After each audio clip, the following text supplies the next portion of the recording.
एक वक्त था कि पाकिस्तान में कहा जाता था कि एक जरदारी सब पे भारी, और अब जरदारी के साथ ऐसी गेम हुई है कि पीपी की सारी सियासत ही ना सिर्फ खड्डे लाइन लग गई है, बल्कि इसका बदला लेने के लिए जरदारी अब नून लीग को भी नहीं छोड़ेगा। आसिफ जरदारी खुद को बहुत बड़ा गेमर समझता था और डील्स करने का मामला तो आसिफ जरदारी के पीछे बस हो जाता था, हत्ता कि पीडीएम बनाने में भी वो पेश रहा।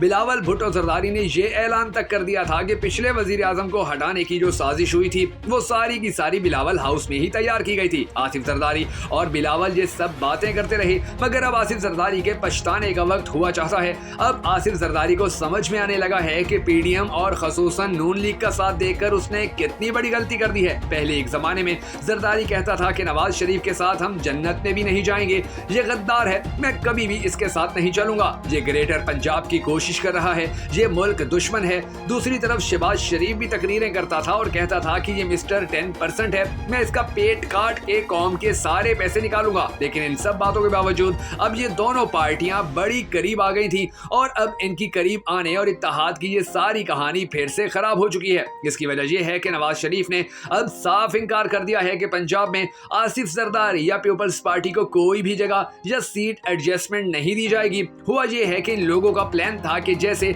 अब हम इकट्ठे हैं वैसे ही आगे भी इकट्ठे ही मिलकर चलेंगे, सब अच्छा होगा, हम मिलकर मुल्क बचा लेंगे। जबकि नून लीग को बड़ी अच्छी तरह अंदाजा था कि जरदारी ने उन्हें किस तरह बंद गली में फंसा दिया है कि बदतरीन मुईशत ज़दा मुल्क को उनके हवाले कर दिया और उसके बाद उनका साथ छोड़ दिया। न किसी प्रेस कॉन्फ्रेंस में उनके साथ रहे, न किसी बहरान से निकलने में उनकी मदद की, फिर ऊपर से सारी तबाही हमारे सर डाल दी। वजारत खजाना, वजारत दाखिला नून लीग के पास, और यहाँ पर बिलावल भुट्टो जरदारी वजीर खारजा के तौर पर वजीर आजम बनने के लिए सीवी लेकर पूरी दुनिया की सैरें करता रहा। इन सारे मामलात में जितने मजे थे वो पीपल्स पार्टी उठाती रही और जितनी बदनामी थी वो नून लीग के हिस्से में आई। तो अब जो नून लीग ने इन सब बातों का जरदारी से बदला लेने का सोचा है, तो इसने अब इन दोनों सियासी पार्टियों का भरकस निकाल के रख देना है। आज की इस वीडियो के अंदर हम आपको अब जरदारी और नून लीग के आइंदा आने वाले सवाल के बारे में चंद अहम तरीन पॉइंट्स बताने जा रहे हैं। मगर उससे पहले हम सबको मिलकर दुआ करनी है कि हमारे परवरदिगार हमारे मुल्क के हालात के ऊपर रहम फरमा और पाकिस्तान का अगला वजीर आजम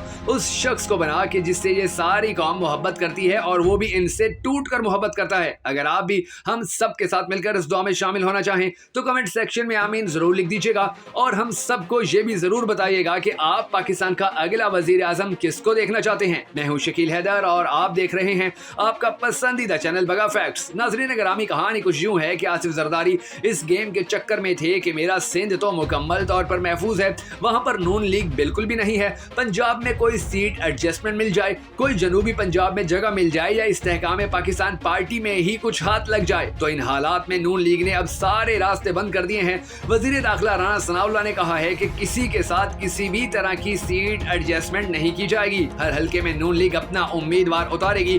जबकि सूरत हाल ये है कि पहले ही नून लीग लूटों से कमिटमेंट करके तकरीबन सारी सीटें हार गई थी और अब अगर वो जरदारी के साथ खड़े हो जाते हैं तो जरदारी की वजह से उन्हें मजीद बदतरीन शिकस्त का सामना करना पड़ेगा। लिहाजा अब इन्होंने जरदारी के साथ सीट एडजस्टमेंट करने से साफ इनकार कर दिया है। आसिफ जरदारी की ख्वाहिश थी कि बिलावल भुट्टो को वजीर आजम बनाया जाए और इसके लिए वो किसी भी हद तक जाने को तैयार थे, क्योंकि जहां वोट पर्ची या वोटर और इलेक्शन की तो कोई औकात ही नहीं। बिलावल जरदारी ने भी कराची मेयर इलेक्शन पे कहा था कि हमने जैसे ये इलेक्शन जीता है इसी तरह पूरे पाकिस्तान से जीतेंगे, और हर बंदा जानता है कि इस इलेक्शन में कितने बड़े पैमाने पर धांधली और 2 नंबरी की गई थी। वहां तो खैर पीपी के पास कुछ सीटें पहले से मौजूद थी और उनके लिए जीतना निस्बतन आसान था, मगर सूबा पंजाब जो पाकिस्तान का आबादी के लिहाज से सबसे बड़ा सूबा है, जहां से आधे से ज्यादा लोग तो असेंबली में आते हैं, तो अगर यहां पर ही पीपी की कोई पोजीशन नहीं होगी तो सिंध में जरदारी जो मर्जी कर ले, बलोचिस्तान में भी गेम कर ले, केपी में मौलाना को साथ मिला ले, तो फिर भी वो कुछ अचीव नहीं कर सकेगा जो वो चाहते हैं, बल्कि यहाँ तो पीपी के लिए बड़े मसाइल खड़े हो जाएंगे।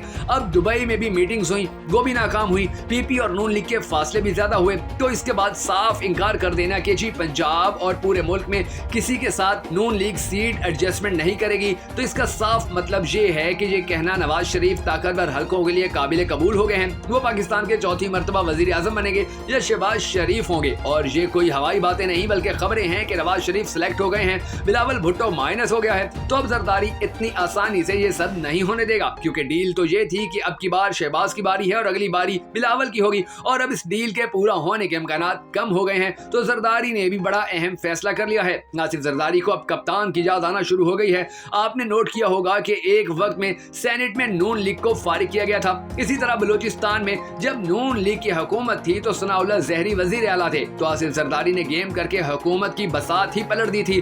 अब जरदारी दोबारा वही काम करने जा रहा है क्योंकि नवाज शरीफ वापिस आ रहा है और अगले 5 साल यह हुकूमत करेंगे। दूसरी तरफ पीपी के सीनियर रहनुमा खुर्शीद शाह ने कहा है कि हम कप्तान के साथ इत्तेहाद करने पर राजी हैं, उसके लिए हम रास्ता बनाएंगे अगर वो हमारे साथ चलना शुरू कर दे। इसके बाद जरदारी ने सरकारी मुलाजमीन के लिए आवाजें बुलंद करना शुरू कर दी हैं। सरकारी मुलाजमीन के साथ मिलकर हुकूमत के खिलाफ एहतजाज कर रहे हैं। तो पीपी अब नून लीग का रास्ता रोकने के लिए बाकायदा लड़ाई का आगाज हो चुका है। फिर पीपी के रहनुमा नैयर बुखारी ने कहा है कि हुकूमत असेंबलियां तहलील न करे बल्कि सिर्फ 90 दिन में इलेक्शन करवा लिए जाएं, और नून लीग की ख्वाहिश थी कि हुकूमत असेंबलियां तहलील न करे बल्कि सिर्फ 60 दिन के अंदर इलेक्शन करवा लिए जाएं, और नून लीग की ख्वाहिश थी कि इलेक्शन 90 दिन तक लंबे हो जाएं ताकि जो मामला बाकी हैं वो भी हल हो जाएं, नवाज शरीफ भी वतन वापस आ जाए। इस मुतालबे की सबसे बड़ी वजह यह है कि मियां साहब बहुत बड़ी गेम कर गए हैं और पीपी को कहीं का नहीं छोड़ा, और अब हालात इन दोनों के लिए खराब से खराब होते चले जा रहे हैं। अब देखना यह है कि आने वाले वक्त में नून लीग पीपल्स पार्टी को हराने में कामयाब होती है या पीपल्स पार्टी नून लीग को।